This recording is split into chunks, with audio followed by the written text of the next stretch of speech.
All right, it's the Tampa Bay Lightning versus the New York Islanders, the Stanley Cup semifinals. We've got the playoff series preview coming up.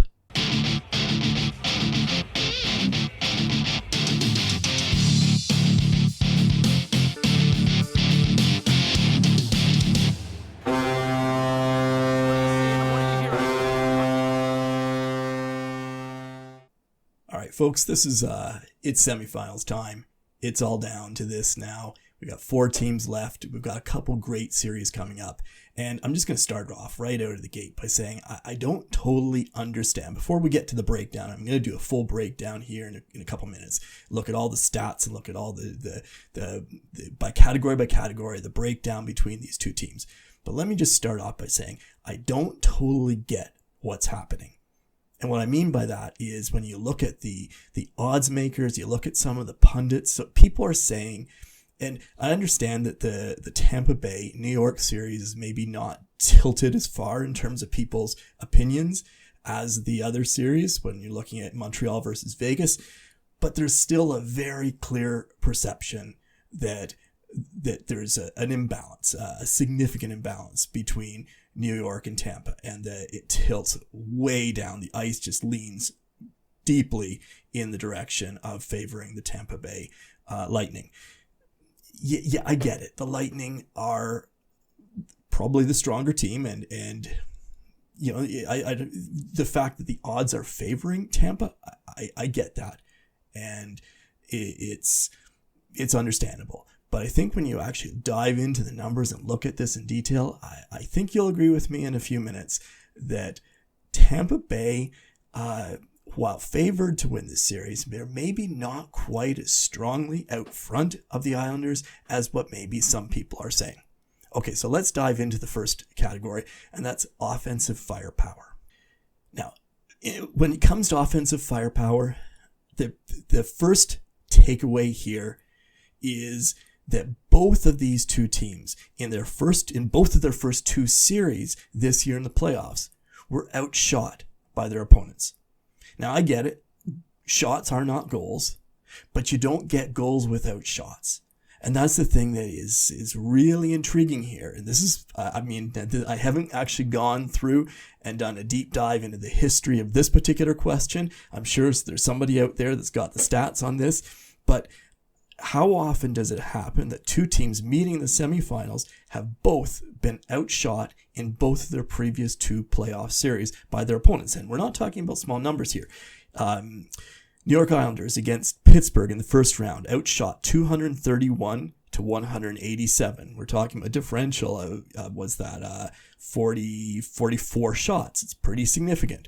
Round 2, the Islanders against Boston. Boston outshot the Islanders 221 to 172, a similar margin. Tampa now, they were against Florida in the round 1. They beat Florida 4-2, but they were outshot 227 to 187. And against Carolina in the second round, again, Tampa won 4-1, but they were still outshot by Carolina 151 to 133.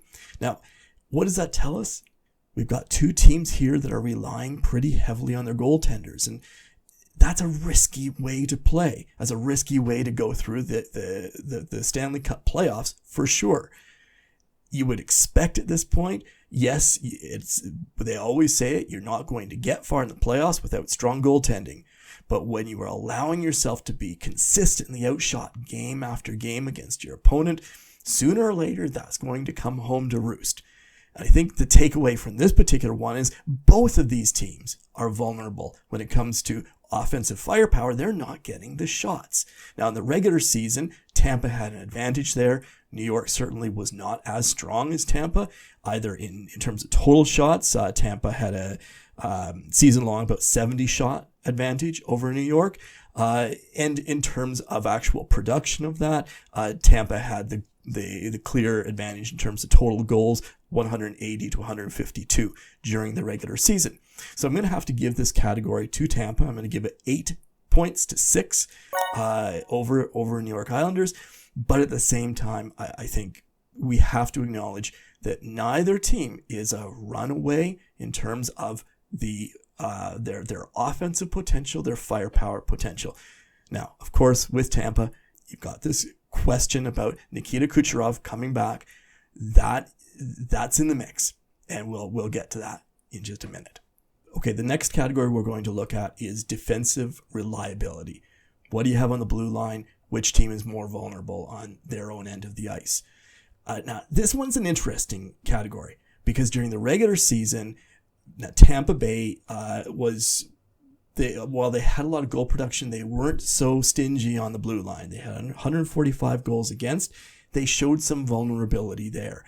Meanwhile, the New York Islanders, they only allowed 125 goals against this season. That's really telling in terms of the fact that their goal production wasn't as high, but the Islanders were not allowing other teams to score against them either. So regular season, you'd give the advantage to the Islanders. Coming to the playoffs, though, in the first two series, Tampa Bay, they've outscored their opponents 24-17 over Florida and then 14-9 over Carolina. Tampa wasn't getting a ton of goal production, but on the other hand, they weren't allowing many goals despite all the shots that they were allowing against themselves. So this one's a little hard to judge. I'm still going to give the advantage 6-5 to Tampa simply because the fact is now when it counts in the playoffs, they're not allowing a lot of goals against. So you have to acknowledge that something is happening right there. But again, one of the themes in this is Tampa is still vulnerable. Yes, they have an advantage here, but there's a vulnerability. I wouldn't be totally comfortable if I were Tampa right now. Okay, the third category we're going to look at here is depth across the team. Now, what's really interesting, this is a fascinating category for what's happening in these playoffs with the Tampa Bay Lightning. Let's just rewind back into the regular season. Nikita Kucherov was missing all season after surgery. He didn't play a single game during the regular season for the Tampa Bay Lightning. Now, playoffs start, he comes back, and he has been hot. He's been on top. If he scored 18 points thus far in the playoffs, he is 5 points ahead of the number 2 scorer on the Tampa Bay Lightning thus far in the playoffs. That's wonderful, right? I mean, that's everything's coming back. It's coalescing at the right moment for the Tampa Bay Lightning, right? Well, maybe, but that's a pretty big disruption. And when it comes to a category like the depth across the team, you've got a team, Tampa, who's had a really good formula all season long. They've had scoring balance. And I'm not just talking about in terms of finishing the plays, the actual goal scoring, but also the point scoring, the assists, setting up the plays. They have had balance all season across the team, and it's been a really wonderful thing for Tampa Bay as a team. It's been one of their strengths this year is the degree to which they have balance across the team. Now, playoff start, you've got Kucherov returning, and he's suddenly a star. He is getting the points. He's putting point after point in. He's scoring goals. He's getting assists. What does that tell you? Yes, they are in good shape. And again, it could be, I might be totally wrong to say that this is a risk, because indeed it might turn out to be that coalescing of factors that mean everything's coming together at the right time. Certainly Tampa Bay fans would like to think that is the case. But there's risk there. There's risk because the system that's been working all the way through the season for the Tampa Bay Lightning has now been disrupted. You've got Kucherov coming back in the lineup. He's producing, but you've got the rest of the team that the best way of putting it is exactly that term. They have been disrupted. Now, so far in the first 2 series, that seems to be working, generally speaking. But is that going to continue to be the case? That's the question mark. And if I'm Tampa Bay Lightning right now, I would have some concerns about whether this formula, having been disrupted to this degree, suddenly at the start of the playoffs, whether that's entirely a good thing or not. We'll see what happens as this next series progresses. Now, for the Islanders, they have had balance across the team all season long, and that has continued into the playoffs. The star performers thus far in the playoffs haven't necessarily been consistently the same guys getting all the main points during the regular season.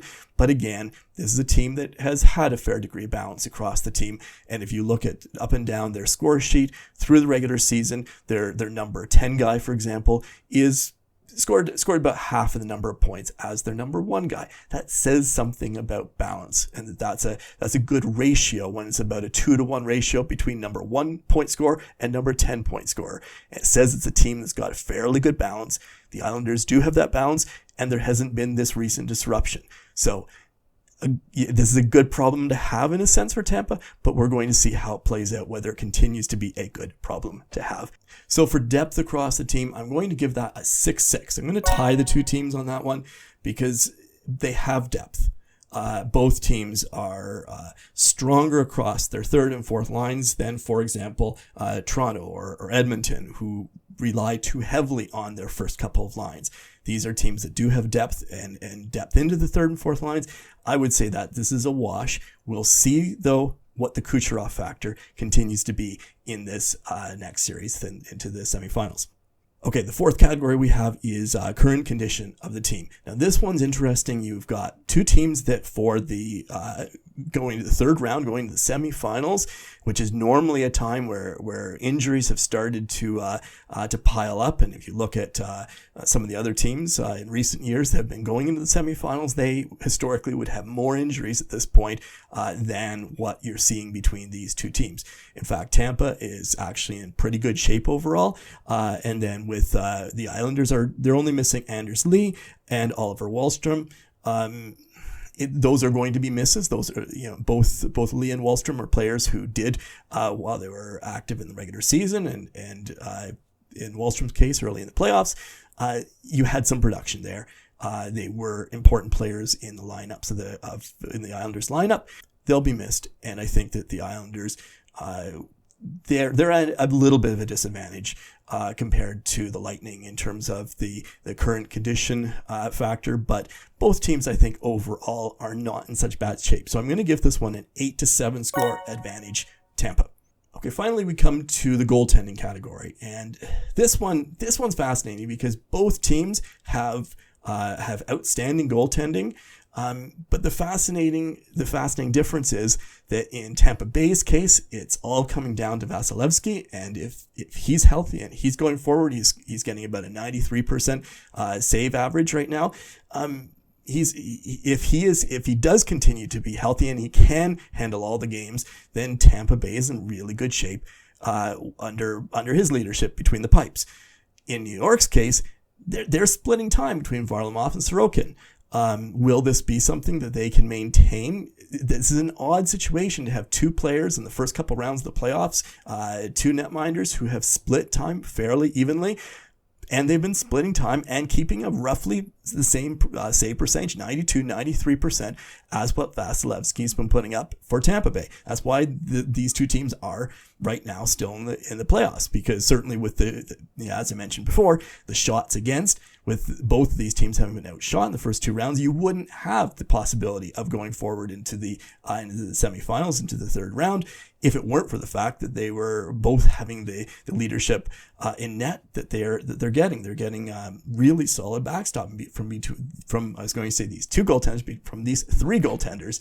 And what really will be interesting is whether this dynamic of whether New York will continue with trading duty back and forth between Varlamov and Sorokin, or whether they're going to turn presumably more to Varlamov for their for primary duties. We'll see. It might be because the formula's been working. Maybe they continue with that. Certainly, there's no question in terms of what Tampa will be doing. It's Vasilevsky or nothing. We'll see whether that formula continues to work for them. But certainly the takeaway here is that both teams are in good shape. But I like the fact that the New York Islanders have that extra possibility of they've got the backup of a second guy who they can really rely on more so than what Tampa has. So I'm going to give the advantage here to the Islanders. I'm going to give that 9 to 8.5 in favor of the Islanders in goaltending. All right, so let's add up the scores. We've got 36.5 for Tampa. We've got 33 points for the New York Islanders. Obviously, we're giving the nod here to Tampa. I do think Tampa is a stronger team, but that comes out to a 53% or 52.5% likelihood that we're predicting Tampa to win, and a 47.5% chance for the Islanders to win. So advantage Tampa, but I just don't think that advantage is as dramatic or as lopsided as maybe initially some people were insinuating in terms of that assumption that the Islanders are way behind Tampa in this series. I think the Islanders have a real opportunity here. Certainly, if one of a few things happen, either Vasilevsky, there's a point of weakness there. There's a risk. Vasilevsky were to get injured or to have a bad game, become rattled. It's not like Vasilevsky to become rattled, but if he were and he got a little bit off his game, risk to Tampa. Kucherov, he's come in and he saved the day coming to the playoffs. There's a risk there. There's a risk because that wasn't the formula that made Tampa successful through the entire year. And honestly, I would be worried to be in that position. Tampa has another vulnerability there. On either of those points, I think Tampa's a stronger team. They've got a 52.5% chance of taking this series, but not 100% guaranteed. Okay, if you've been finding this video interesting, I would ask that you give us a thumbs up down below, subscribe to the channel. This is a new channel and we have a new website as well. I'm going to put a link to the website in the description. It would really help us out both for the YouTube channel and for our website. If you would click on over and come visit the website, take a look, read some of the articles. We've got some great content on there. Love to see you there, and I'll see you in the next video. Thanks for watching.